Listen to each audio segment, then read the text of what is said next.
Deus não tinha escolhido este homem. E o Senhor disse: não olhes para a sua aparência, nem para a sua grande estatura, porque eu o rejeitei.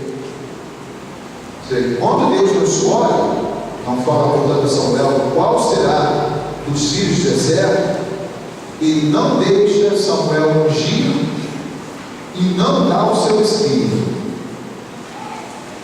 Dois sinais importantes, né? Por isso, quando as pessoas são ungidas desde o batismo, o sacerdote de água unge o peito da criança, né? Ele vai impor as mãos também sobre a cabeça da criança, ou do adulto também, que não foi batizado, invocando a presença do Santo Espírito de Deus. Temos, portanto, essa ligação entre a unção e a presença do Espírito desde o Antigo Testamento. E aí vai um por um, e Deus não estava satisfeito com nenhum dos filhos de Jessé, e Samuel pergunta então a Jessé se estavam todos ali, falou: tem ainda um menor que está apacentando o rebanho. E Samuel fala: mande vir aqui imediatamente. E o Senhor Deus disse: é este aí, levanta-te, unge-o, é este. Então, para mostrar que todo verdadeiro ministro de Deus, ele não se auto-reveste desta função, como alguns, respeitando as outras denominações e movimentos religiosos, né, se auto-intitulam pastores, bispos, presbíteros e assim por diante. São auto-investiduras, né? E nem sempre Deus suscita a eleição ou elege tal pessoa, e mesmo assim ela se faz. Deus mostra em toda a história da salvação que todos aqueles que vão conduzir com mais brilho o seu povo têm que ser pessoas eleitas por Deus. Então, o tempo de seminário, na formação do seminário, também sou bispo animador do seminário, os 8 anos que o jovem passa se formando, se preparando, ele vai experimentar juntamente com os seus formadores, e vão indicar se ali há sinal da eleição de Deus ou não. Uns entram, são provados, eles animam, outros, portanto, percebem que não foram, portanto, chamados a esta vocação, e vão, portanto, abraçar outras vocações, não que essas sejam menores ou inferiores, né, à vocação sacerdotal e religiosa, mas cada uma tem a sua beleza e a sua identidade própria. E muitas vezes nós encontramos pessoas que dizem: mas mesmo assim, dando sinais de uma não vocação, eu quero ser um religioso, uma religiosa ou um padre. Mas é Deus que vai apontar: é este, não é este. O homem aceitando ou não, talvez ele aceita, mas logo meu caçula, quando eu entrei no seminário, com uma família de 6 filhos, né? A minha mãe chorou até essa primeira semana que eu fui para o seminário.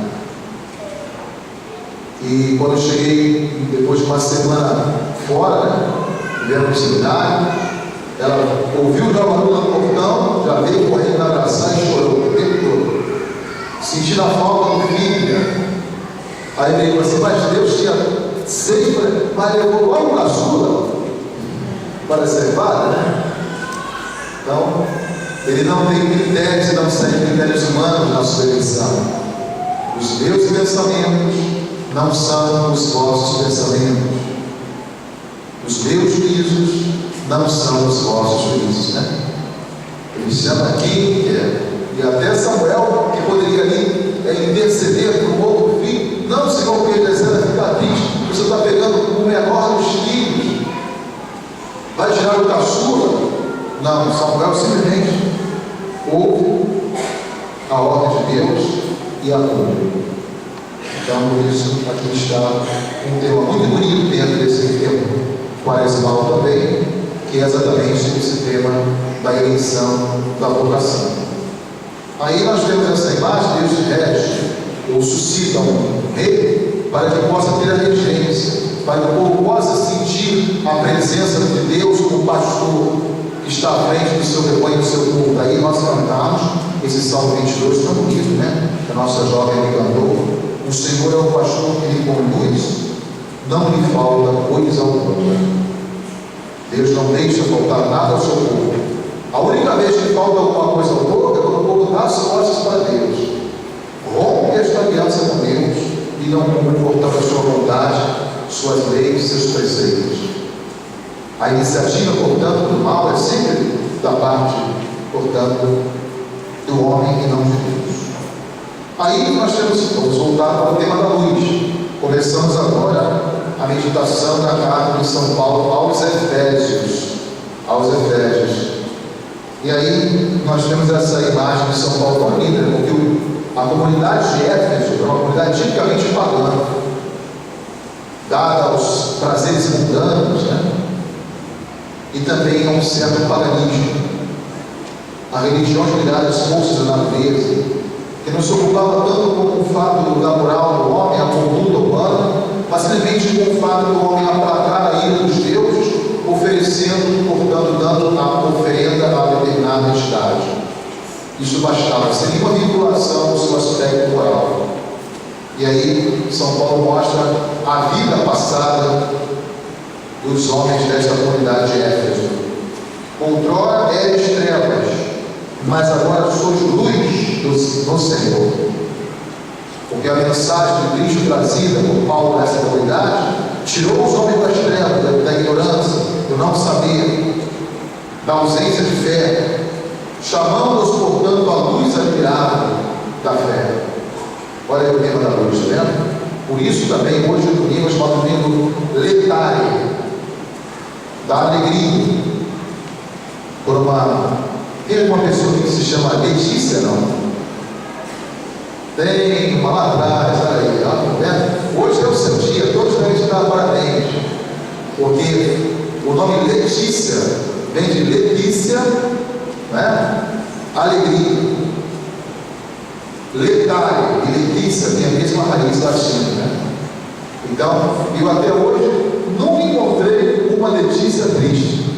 Pelo contrário, tinha uma senhora que trabalhava numa casa paroquial onde era diácono, ela dava gargalhadas que acordava não somente o pároco, o vigário paroquial, o diácono e os seminaristas. Então, alegre, galera, expressava essa alegria através do seu sorriso, né? Então, Letícia, você não pode ser triste como nenhuma outra Letícia. Você estaria traindo, né, o seu próprio nome. E assim não é possível. O nome deve expressar também a identidade, como os antigos faziam, da pessoa, né? Então, aí eles chamam a atenção: vivei como filhos da luz. Olha de novo o tema da luz. Quem crê no Cristo é batizado não pode viver como um pagão, com aquela vida passada, como diz São Paulo, como o velho Adão, mas tem que viver a novidade de ser luz e conduzir a luz. Eu ainda uso o rito do batismo, agora nos padres não gostam, mas é importante usar, quando eu peço o pai e o padrinho que acendam a vela no ciclo pascal, que daqui a pouco estará aqui conosco, né? Na noite da vigília pascal. E aí eu falo, a oração: receber a luz de Cristo, pai e padrinho, esta luz vos é entregue, para que esta criança, vocês eduquem essa criança a caminhar sempre iluminada pela luz de Cristo, porque ela foi assinalada para sempre com a graça da luz divina, da luz de Deus. Eu fui dormir numa comunidade aqui no Mandela, né? Não se assustem não, eu me assustei, porque assim que eu saí do carro, vestido de bispo, né? Os rapazes passaram, o pai falou assim: e aí o cartão de visita, né? O menino com um fuzil maior do que eu na mão, né? E assim passei por tantos outros, mas ninguém mexeu comigo, porque eu estava ocupado em reconhecer da região, né? E celebrar a Eucaristia. Mas eu queria dizer uma coisa importante. Eu fiquei no final da igreja, na porta da igreja, no final da celebração, como eu sempre faço, cumprimentando os fiéis. E hoje eu vou ter gente até para cumprimentar, né? Porque está cheia a comunidade aqui, né? Ainda mais que vocês souberam, o padre colocou o ar-condicionado, aí eu vou ficar com o maior prazer sentado nos bancos participando do sacramento da Eucaristia nesse domingo, né? E depois eu perguntava às crianças, como sempre faço, as mães das crianças: vocês foram batizar as crianças? Umas sim, outras com vergonha não. Pare, estavam lá, procure logo batizar. Vamos batizar a criança. Vamos dar a luz da fé a elas. Muito importante estimular, porque às vezes a pessoa fica aí, vou fazer no domingo, vou fazer no próximo ano, vou fazer perto do aniversário, vou fazer tal dia, e vai protelando, né? Então, dar a luz da fé a esta criança, né?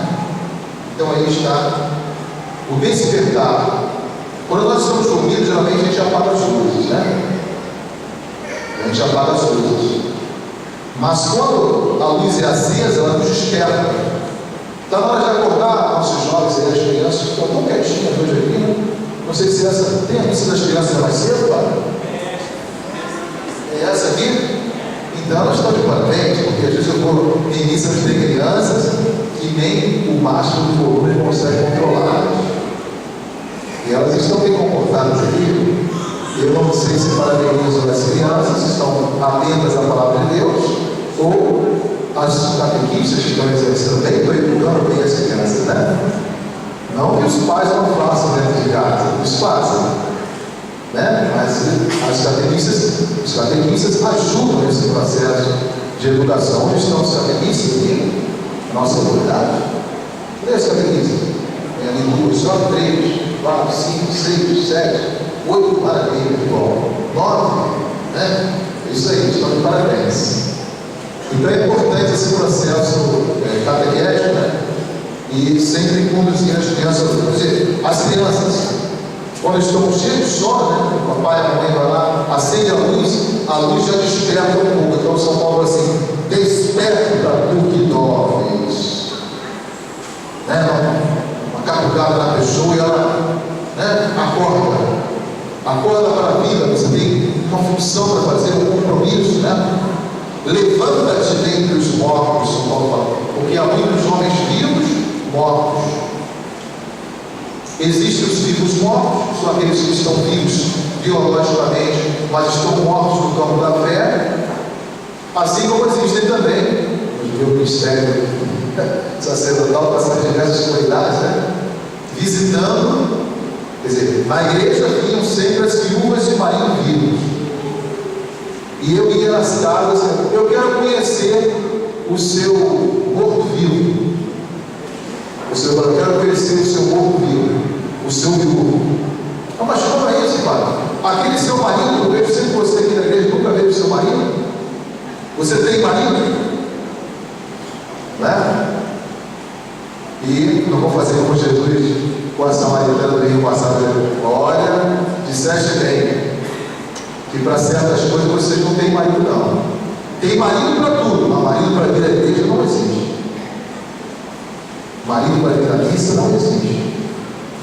Por que será que nós temos um número maior de mulheres na igreja e poucos homens? Não, aqui nós encontramos bastante homens, mas não queiram se comparar de mulheres, porque elas são muito mais que vocês. E aí eu digo, às vezes as casas, não fale para o nosso amigo almoçar na sua casa.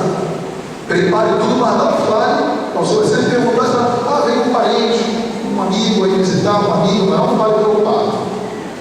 Quando eu chegava lá, de surpresa, as mulheres que iam da igreja comigo, eles estavam deitados no sofá, hibernando, às vezes com uma tulipa de cerveja na mão, assistindo um jogo de futebol na televisão. Aí eu chegava, né? De surpresa, batia, desperta do que dormes. Eu estou por aqui. Isso, vim te visitar. Levanta-te, morto-vivo. Acorda para a fé. Eu sou o padre da comunidade.